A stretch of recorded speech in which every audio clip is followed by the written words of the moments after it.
This is a rather creepy story that I experienced when my estranged best friend, Sawako, contacted me for the first time in 13 years. Sawako and I had known each other since high school, and we had always been a part of each other's lives.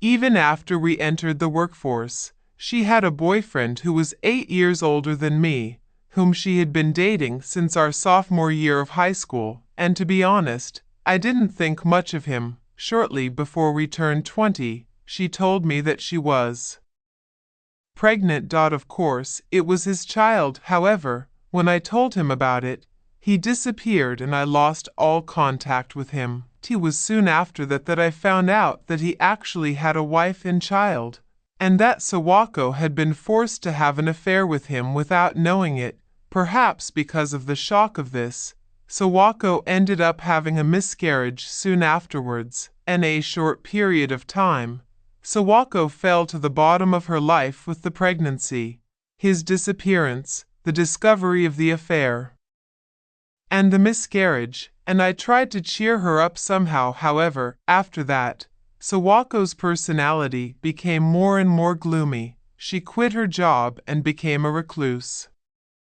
When I visited her, she would hold a checkerboard doll that she had bought because she fell in love at first sight, and brush her hair expressionlessly for a long time, as if she were a cripple. I tried my best to cheer up my best friend, but it became increasingly difficult for me to see her as a different person. 13 years later, one day, I was cleaning my room on my day off. When I received a call on my cell phone. I was a little hesitant to answer, because the number was not registered, but it looked vaguely familiar, so I took a chance and pressed the call button. Then, from the other end of the phone, I heard a voice on the other end of the line say, "Hello, Yoshi?" Her voice was faint and almost faded, but I recognized her voice. "What? Sawako? Is that Sawako?" Tears welled up in my eyes as I heard my best friend's voice, which I hadn't heard in a long time. She apologetically asked me to come to her house to do her a favor. As soon as I hung up the phone, I headed to her house.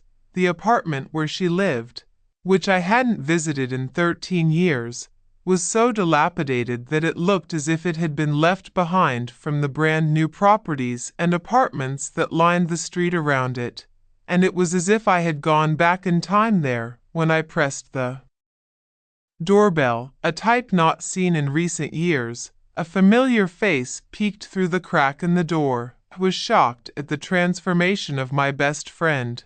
"Thank you for coming. Come on in." I had imagined the room to be like a trashy house, but I was a little relieved to see the clean and tidy interior. Went into the room, and after a few moments of exploring to bridge the 13-year gap between us with idle chit-chat, I boldly cut to the chase. "Well, you contacted me out of the blue, which was nice of you, but it took me by surprise.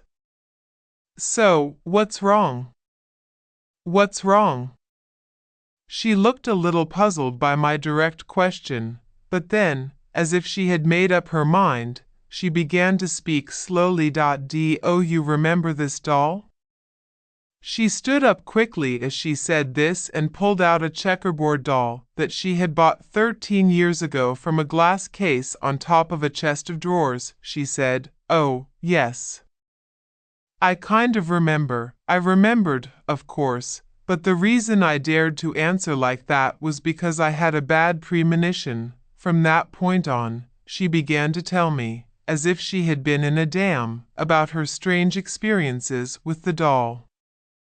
After that incident, she seemed to have been mentally ill, so she gave the doll a name and cherished it as if it were her own child. After a while, however, a strange phenomenon began to occur. The doll's hair, which was supposed to be combed neatly before going to bed and then put in the glass case, was found in a messy state when she woke up in the morning, as if she had disturbed it with both hands. On another day, She was woken up in the middle of the night by banging on the glass case or stamping her feet inside the case, as if to say, "Let me out of here." Furthermore, the doll's body has recently changed, and although she was supposed to be a little girl at first, her body shape has changed to a more feminine one that can be seen even through the top of her kimono. Therefore, he asked me to go with him to a temple in the prefecture that is famous for its offerings of dolls and water children to make a memorial service for this doll. I said,